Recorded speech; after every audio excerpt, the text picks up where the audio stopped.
Brad Manang. Let us pray, Father.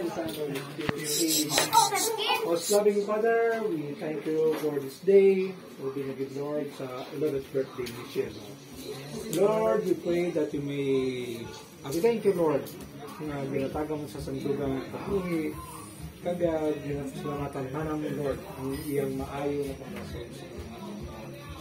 Lord, as we go through, Lord, sa mga palamutan ng mga naglaw, give her, Lord, sa mga maayo po yung mga panglason, katagi sa Lord, sa mga nakaalam, Lord, na maging maayo, Lord, ang iyang palamutan sa mga pinuwi.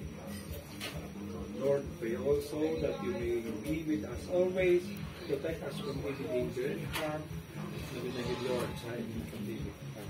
We pray also, Lord, sa inyong pagkaon ngayari sa mga nakapahiting at pagkaon, maghahatag kusog, kalasok sa aming Lord, spiritual, physical, but more spiritual.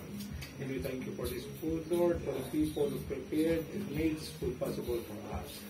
And all this, Lord, we pray in the mighty name of Jesus. As we pray, bless us, O Lord.